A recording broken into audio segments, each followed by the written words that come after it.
A week after my 75-year-old father's accidental death, I received an unexpected letter. Inside were 6 keys and a note directing me to a safe deposit box. The message simply instructed me to open the door. I used the keys to unlock 6 locations, uncovering a horrifying truth that made me want to block out the world. Fueled by a desire for revenge against a specific person, I embarked on a mission to uncover the full story. My name is Lisa Watson, and I am 45 years old. My father was the president of a welfare-related company, and my mother passed away when I was a baby, leaving me with no memories of her. The only connection I have to her is a custom-made necklace that pairs with hers to form a heart shape. However, her necklace was lost long ago, and I only have the one my father gave me. As an only child, I married Michael, an employee at my father's company 20 years ago. He was well regarded, and people believed our marriage secured the company's future. I was a homemaker who enjoyed solving puzzles, a passion shared with my father. Despite a comfortable home life, my marriage was troubled. Before our wedding, Michael was kind, but his attitude changed afterward. "Welcome home. I'll prepare dinner," I would say, only to hear, "I ate out. I don't mean anything. I'm going to bed." When I expressed my loneliness, he snapped, "You're acting all cute, and it's disgusting. I hate that kind of thing." His behavior grew colder, and we couldn't discuss starting a family. We remained childless, and by the time I was 40, I had given up on having children. 3 years ago, Michael began coming home late, smelling of sweet perfume. One day, I asked if he was cheating. He replied, "I just go to hostess clubs for business. It's part of my job. Don't complain." When I pressed further, he struck me, his eyes bloodshot with rage. "A carefree housewife like you shouldn't meddle in my affairs." Got it. At that moment, with no work experience, I felt trapped and remained silent. However, my father often said, "You can build trust with business partners without hostesses or alcohol." This made me wary of my husband's behavior, so I confided in James, my father's close associate. James, a year younger than me, was like a comforting younger brother, always listening earnestly to my concerns while keeping an appropriate distance. He held a high position in my father's estimation and occasionally visited our home for work-related matters. One day, I asked him, "James, what do you think about business partners going to hostess clubs?"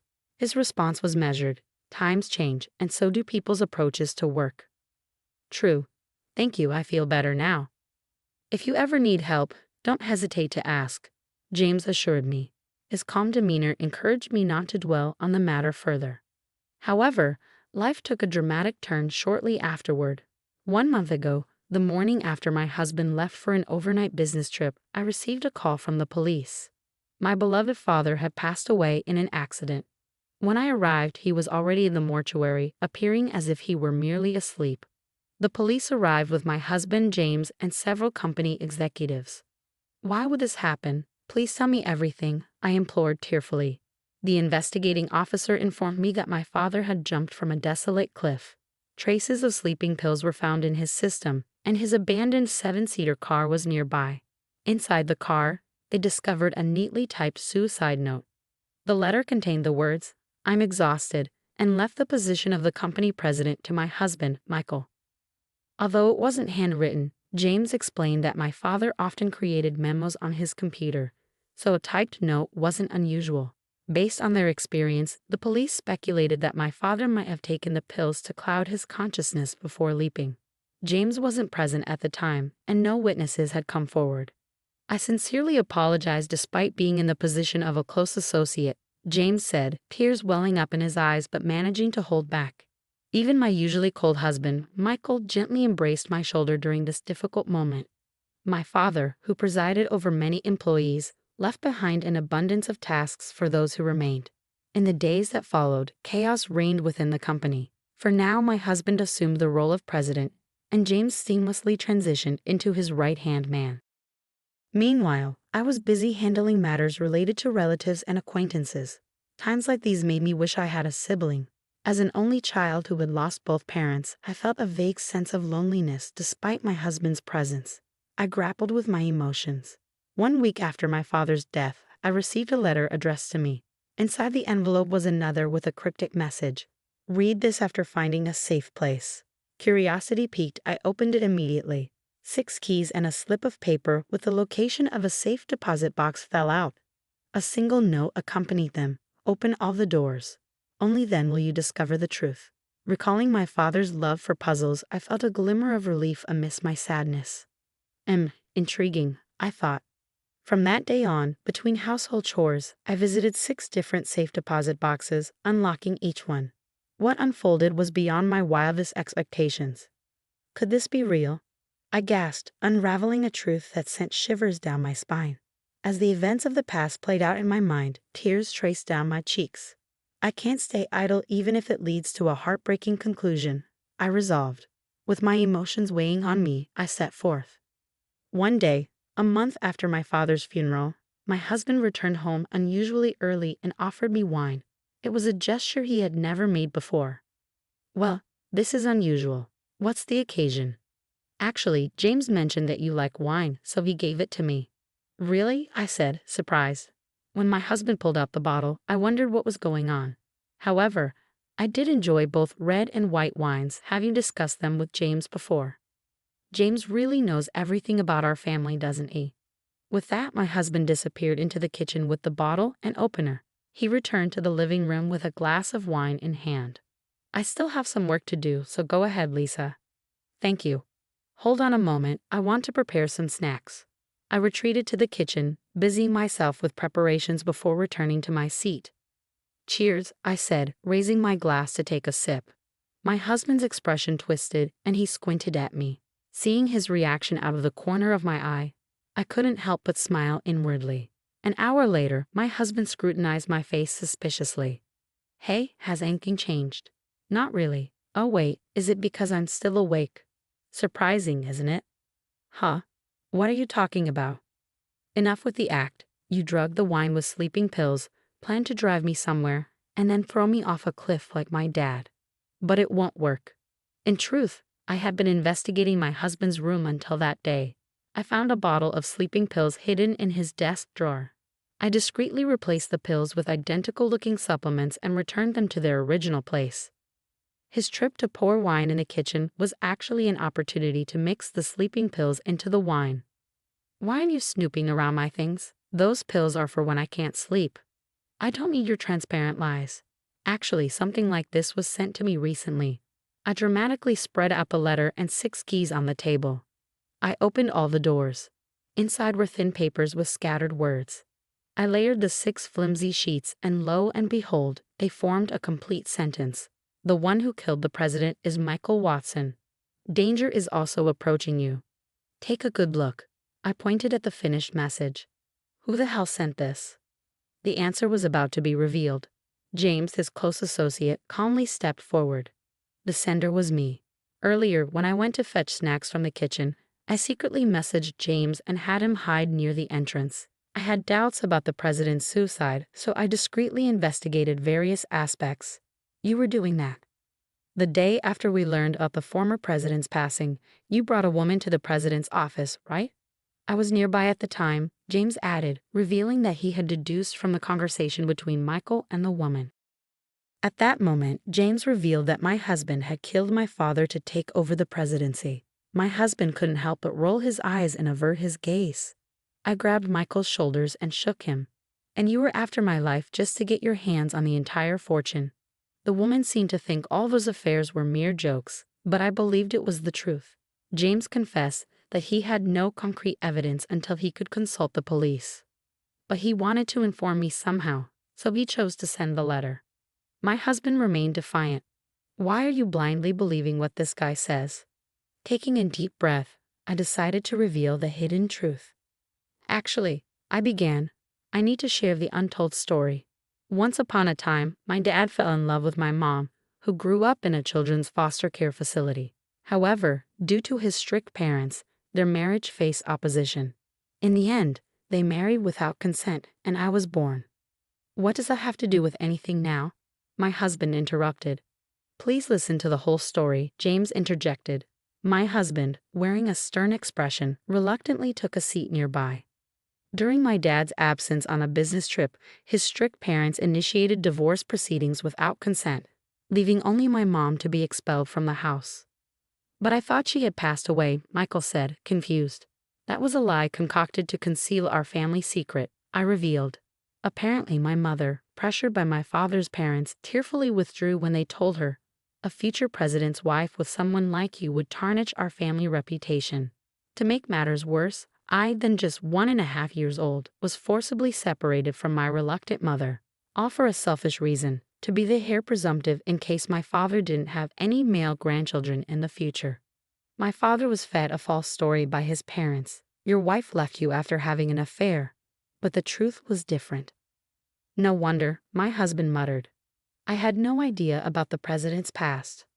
Understandably, this was a closely guarded secret known only to a select few relatives. I had only recently learned about it myself. Now, here's the most crucial part. What more is there? Stop dragging it out and just tell me, he said, raising his voice in frustration. Ignoring his impatience, I glanced at James. In fact, at that time, my mom was already pregnant with another child. That child is now sitting right next to you. James, my husband asked, stunned. Wait, so you two are siblings? James nodded silently. My mother, who had been cast aside, suffered from poor health and remained bedridden.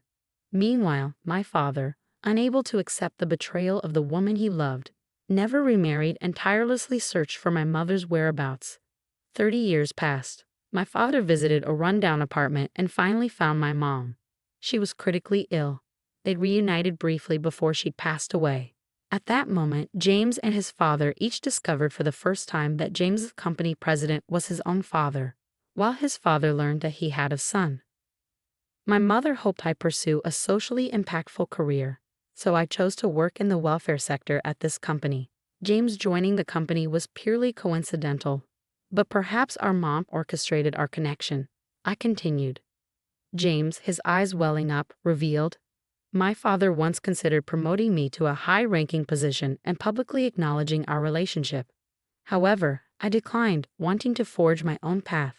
Revealing this would cause a stir, and Mom wouldn't have wanted that. Besides, I wanted to succeed on my own terms. Despite rejecting my father's offer, James' exceptional abilities led him to become the president's trusted right-hand man even without nepotism. The truth had finally come full circle. On my mother's monthly Memorial Day, the president would unfailingly visit my home to share memories of my mother. He was planning to come over the day before his fatal accident. Right, I confirmed. Yes, but for some reason, he didn't show up without any notice. It was unlike him. According to James, my father always called when plans changed. However, this sudden silence struck James as unnatural. As he delved deeper, he uncovered evidence pointing to my husband as the culprit. That's why he sent me that cryptic letter. It's all nonsense. Where's the proof that he's the president's son? Who would believe such a fabricated story? Michael's anger flared, directed at both of us. Naturally, I didn't blindly accept James' account. I had seen irrefutable proof of our sibling relationship. Hey, can you show it? I asked. James took out a necklace, which had been lost a long time ago, from his pocket. He had been keeping it carefully since our mother passed away.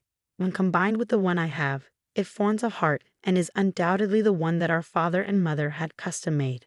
Is this just a coincidence? Doesn't this prove James is my brother? Even if it does, people lie. Besides, there's no guarantee, Michael said, still defiant. If you doubt it, we can do a DNA test with our father, I asserted.